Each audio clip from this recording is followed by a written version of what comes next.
El segon exercici requereix que dibuixem un pla de perfil, perquè, com veus, hem de dibuixar una recta S que passa per aquest punt B i que ha de ser perpendicular al pla beta. Però el pla beta és un pla paral·lel a la línia de terra i necessitem la tercera projecció per poder operar sobre aquest pla i dibuixar un perpendicular a ell, no? Llavors anem a dibuixar un pla auxiliar de perfil, que és aquest d'aquí.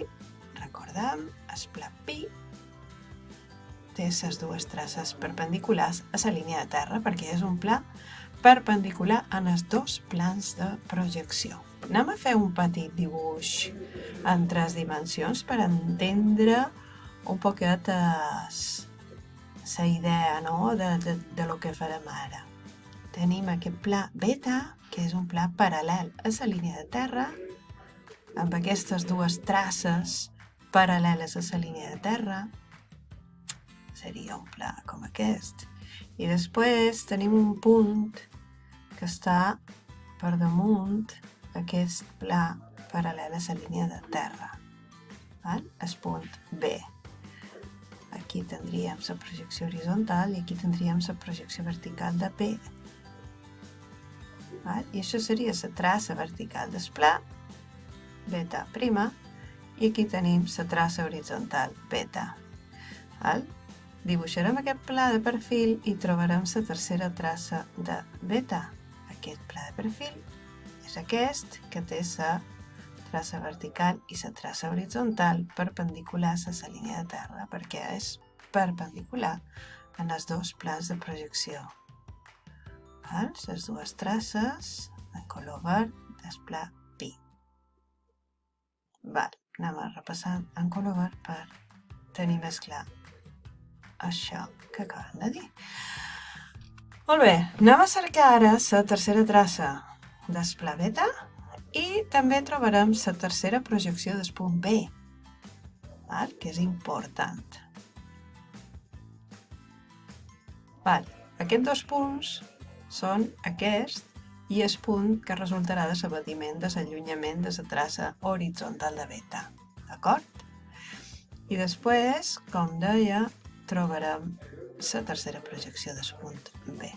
Però anem a dibuixar primer la tercera projecció o la tercera traça del pla beta. Fem l'abatiment de l'allunyament de la traça horitzontal amb l'ajuda del nostre escaire. Trobem aquest punt i unim aquests dos punts, amb la qual cosa ja tenim aquí beta 2'. Anem ara a trobar aquesta tercera projecció sobre el pla pi del punt B. D'acord? Se manté la cota, se manté l'allunyament i hem de projectar aquest punt sobre el pla pi i després farem l'abatiment d'aquest pla pi sobre el pla vertical de projecció. I llavors dibuixarem aquesta recta perpendicular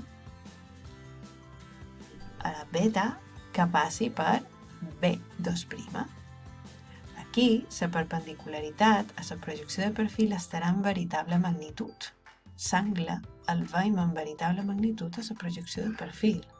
Per això fem tot aquest abatiment sobre el pla pi.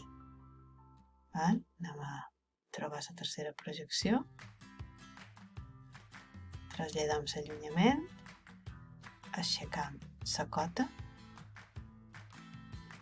i just aquí tenim B2'.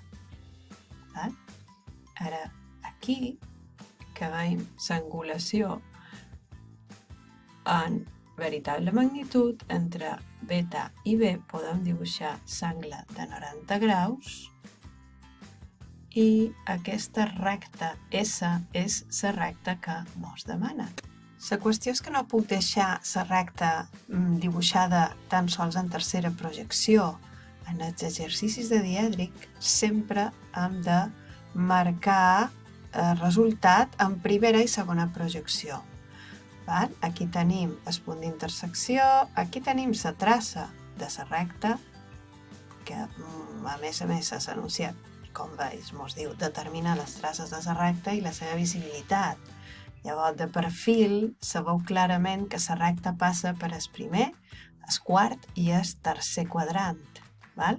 Segon, no tercer quadrant. Llavors, una vegada que tinc dibuixada la recta de perfil, anem a fer el desabatiment i anem a trobar les dues traces, que les tinc aquí, una en el pla horitzontal i l'altra en el pla vertical de projecció.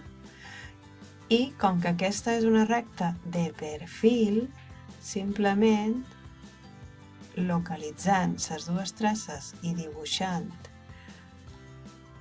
amb discontínua la part corresponent, que és aquesta que hi ha entre les dues traces, perquè està en el quart quadrant, exactament aquí tenim la traça horitzontal desabatuda, val? I la traça vertical aquí baix